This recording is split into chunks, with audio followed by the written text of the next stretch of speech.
Welcome back. We're at another episode of Dealership Digest, and today we're talking about overcoming objections, right? Because if you're a salesperson and you are at a dealership selling cars, RVs, boats, motorcycles, you're gonna get objections.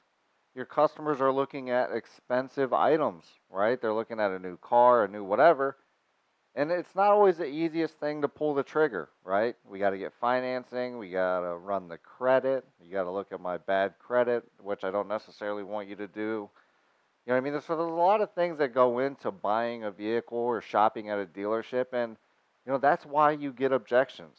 So if you're a salesperson out there at a dealership, you have to know why you're getting these objections. Reason is your customers don't like change, just like any human. We're creatures of habit, right? We like to stay inside. Our daily routine consists of mostly the same things. We go to lunch at the same time. If you even break it down while you're sitting there at work, you probably catch yourself scrolling Facebook at the same time, right? Maybe after lunch you feel a little more lazy than the rest of the day, and typically at lunch that's your Facebook time, or whatever the case is. We're creatures of habit. So when it comes to change, buying a new car, buying a new motorcycle, adding a new monthly payment to our bills that we're already comfortable with because we want to add a motorcycle or add a boat, all of these things are going to cause objections. The pandemic, right? We're still in the COVID-19 pandemic. I'm sure you guys have been hearing objections about that. Hey, we've been looking for a new car, but with everything going on in the economy and with our jobs, and us not knowing if our job will be here next month or so on and so forth, we're just not making any decisions right now, right? So I'm sure a lot of your customers out there are giving you these objections.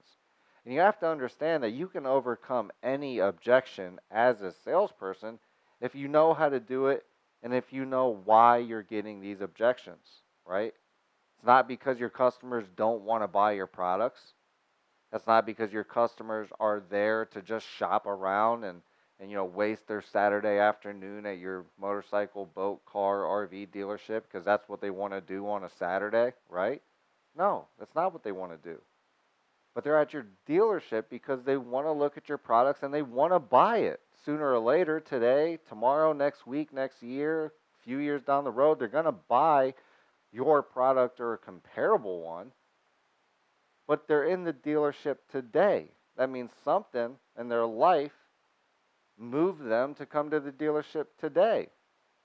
So realistically, if they're in your dealership, they're ready to be closed. You just have to be able to get over these objections.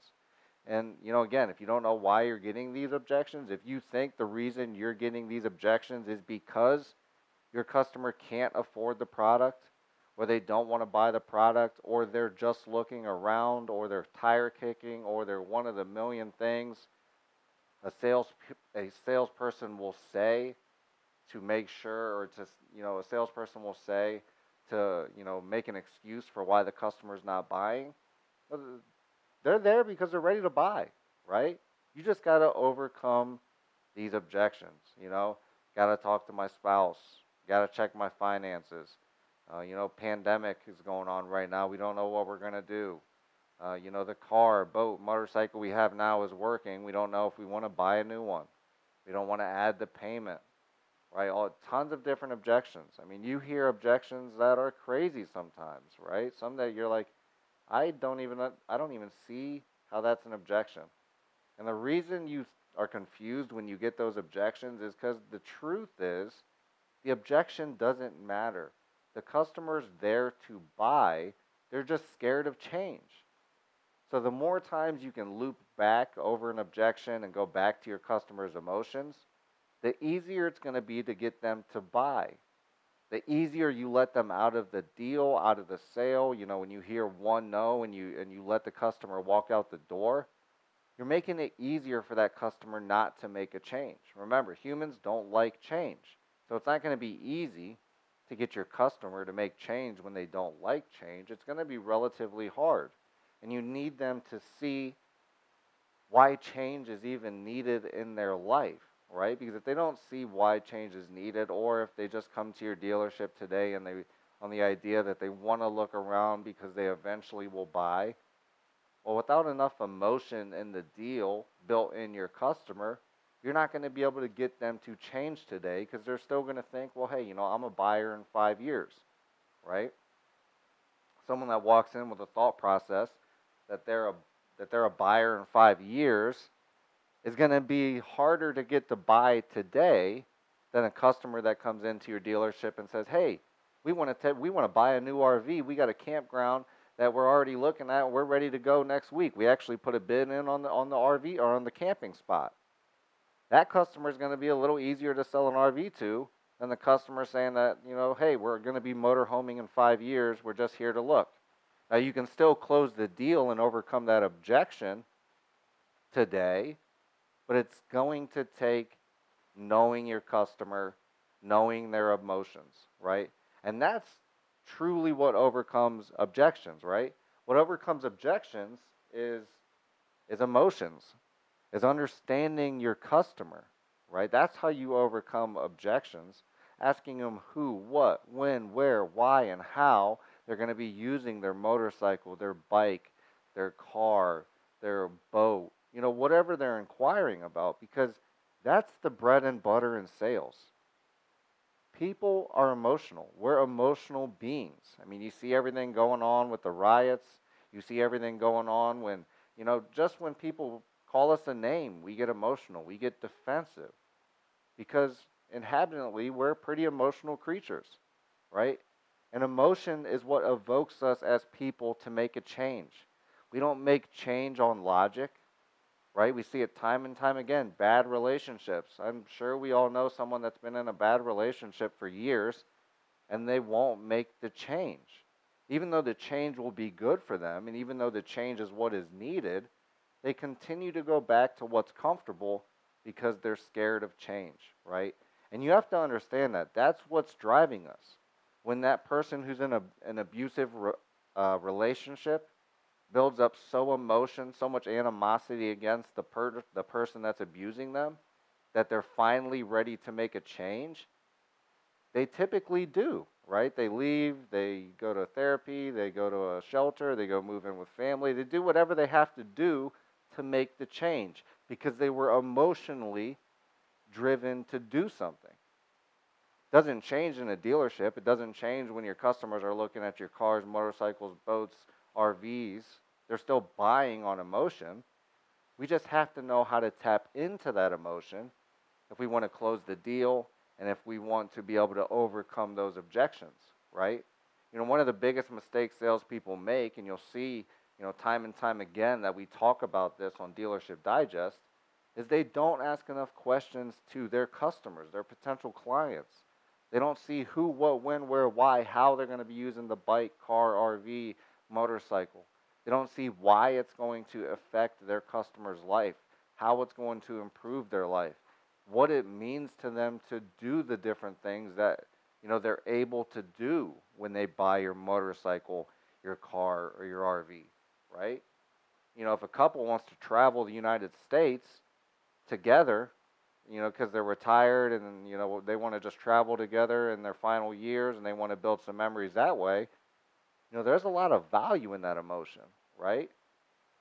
Logically, let's say the motorhome puts this couple at the top of their budget, right? They got to put all their money into it buying a motorhome. But so logically, it doesn't make sense for them to buy. But emotionally, they know that they're not going to be here forever. They know that, life's clock isn't permanent and that they could go tomorrow. So they might as well build some memories today so that they don't regret not building them, tomorrow, right?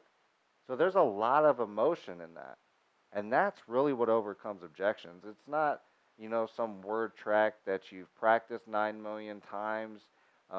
That's not what's going to overcome the objection, right? It's going to be understanding your customer's emotions and wanting to give them a product that meets those needs, that meets their emotions, that allows them to do the things that they want to do and what they came in for. So again, if where salespeople miss the mark is typically in the interview and qualify, they don't go deep enough. They don't ask who, what, when, where, why, and how. They don't go past surface level to learn their customers' true emotions, their true needs, their true wants. And then what that does is they go into a demo when they start showing products, and they have no weight and they have no emotion in the close. They have no emotion in the sale. And again, emotion is what moves the needle. It's not logic. So when we're moving to a demo before we have the emotion needed to be able to close a sale, that's why we can't overcome an objection. That's why when they say, "Hey, I got to check my finances before I make a decision. I'll call you next week." That's when we get those kind of things. Or, "Hey, I love the demo, I love the product, but the pandemic going on right now, we're going to hold off and we're going to make a decision maybe next year, 2021, right?" Now, if we don't know the emotion behind what's driving them to come in and look at our products at our dealership today, then what most salespeople say is, "Okay, call me next week. I'll check back in with you. I'll follow up with you," right? But that's not what we need to do. We need to say, "Hey, I hear what you're saying. Let me ask you this. Why did you come in here today and look at motorhomes if you weren't ready to buy one? You told me that you want to travel the world with you and your wife, and you told me that that time is precious and you never know how long we're going to be here. The fact is you don't know if you're going to be here tomorrow or not. And, if you never get to travel and do those dreams, do those things with your wife that you've never been able to do, that you've always wanted to, you're going to regret that.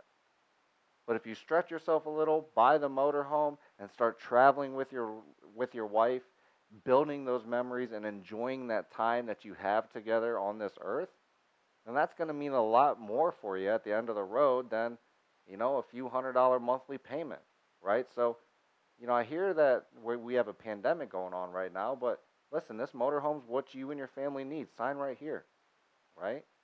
If a family has a car that they, have and their brakes are bad, and, you guys have heard me in Dealership Digest kind of use this same format, but if a family's driving around in a car that's unsafe for them, well, then the last thing they're worried about is a pandemic, right? We drive in our car every day. We need to make sure our family's in a safe, reliable vehicle, right? If we're not in a safe, reliable vehicle, then who knows how long we'll be, on this planet. So when you have a family come in and they're looking at minivans, you got to ask, why are you guys looking at minivans, right? And they say, "This is why we're looking at them. We have a family. We're the soccer family. We go from different games. We always travel. We need room," so on and so forth.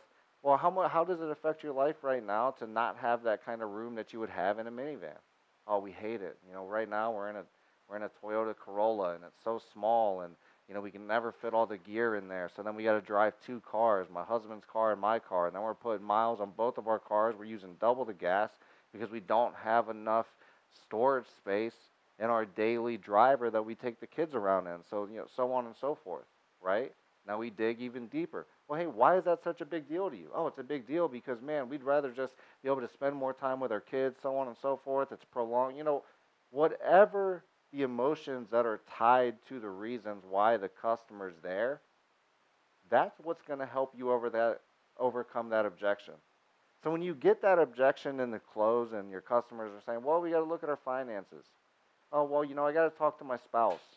Oh, I got to see what's going on with the economy. I got to see what's going on with my job." Whatever objection they give you, what I've found to be the best way to overcome that is by looping back and sidestepping their objection.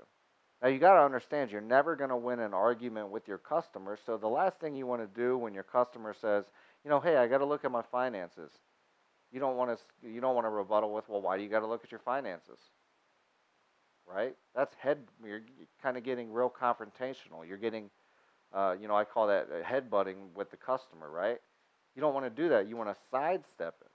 And the way that I've found to sidestep objections, and it works with every objection you can possibly get, is, I hear what you're saying, but let me ask you this. Why do you need to look at your finances if the monthly payment is the same as you're making now on your car, right? If you found out in the interview and qualify what their monthly payment is, you can say something like this. So again, the more information, the better. So you know, hey, why do you need to look at your finances? The same monthly payment as the car you're in right now, except you're getting better storage, you're getting everything you need for your family's travels, you're getting everything you need, you're solving all of your issues, you won't have to take 2 cars anymore, so on and so forth. I understand that you want to look at your finances, but sign right here, this car is perfect for you. It's going to solve all your problems. Well, you know, I got to talk to my husband before I make a decision like that. Well, you know, I hear what you're saying, but you know, I know your husband knows you're here looking at new vehicles, and your husband wants to get these issues fixed as much as you do, right? Your husband doesn't like to drive his car in your car and, you know, play tailgate and follow you around. You know, he'd rather sit in the car with you and the family, travel together, have enough room for the gear, all of that stuff. So, you know, I hear what you're saying, but your husband would tell you to buy this car because it's the perfect car for you. It's got the right space, it's at the right monthly payment, the mileage is low, so on and so forth. You know, whatever our emotions are, this is what I'm selling to. I'm selling to those emotions. So sign right here, perfect car for you. And I'll even do this. If you go home and your husband says that this car is not for your family, then you can bring it back, no harm, no foul. Now, I'm not sure if that works at every dealership out there, right? You got to clear that with your management before you just go ahead and say something like that. But, you know, if you can do that, then it's a lot easier to overcome that objection, right? Because we're going back to their emotions. We're saying, listen, I hear your objection, but this is why it doesn't make sense. This is why you need to purchase the car today, because it's going to make your life better in X, Y, Z, you know, X, Y, and Z. It's going to address all of your emotions, needs, and your wants. It's going to solve all of your problems, and your life is now going to be better because you made the change today and you made the decision. So I hear what you're saying, but sign right here. Another objection comes. Well, you know, I hear what you're saying, but let me ask you this. Why do you want to keep torturing yourself without a boat, without a motorcycle, without a motorhome, without a car, right? You know the product that you have or don't have right now isn't meeting your needs. You know that you want to create memories. You know that you want to, you know, ride your bike from East Coast to West Coast. You know you want to take your boat fishing every weekend. You know you want to do whatever the emotion is. So why continue to torture yourself? You're not promised tomorrow, right? So I hear what you're saying, but buy the boat today. Buy the RV today. Buy the car today because it's going to make your life better and it's the right decision. Sign right here. Right, so when we get those objections, and we're constantly getting them, you know, we can come up with a million objections, what you're going to say, you know, I hear what you're saying, but let me ask you this.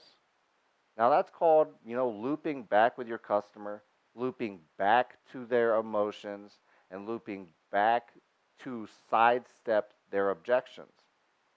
And when you sidestep their objections instead of meeting them head on, then you're going to overcome them a lot easier. There's nothing worse than, you know, getting into a headbutting contest with your customer and then they walk out the door and then you don't win because they didn't buy. They don't win because they didn't get a product or service that meets their needs and solves their issues. And then they probably, or most of the time, they don't come back to you because they feel like you're a high-pressure salesperson that doesn't care about their needs. But if you focus on your customer's needs, you focus on their emotions, you ask them who, what, when, or why, how this product is going to be used, how it's going to affect their life, why it's going to make their life better, and then you loop back and you sidestep their objections so you're not headbutting with your customer, but you're saying, you know, I hear what you're saying, but let me ask you this. Why not make the decision today? Because it's going to make your life better. I hear what you're saying, but let me ask you this. Why not make the decision today? Because you're torturing yourself by not doing so. So if you do this and if you loop back, you're going to be able to overcome objections time and time again. And as long as you're focused on your customer's emotions, needs, and wants, you're going to close the deal. This is Dealership Digest. Go out there, overcome some objections.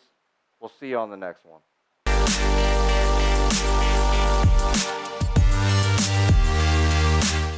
Thank you for watching Dealership Digest, presented by IMR. To see more episodes, subscribe to our YouTube channel or like our Facebook page.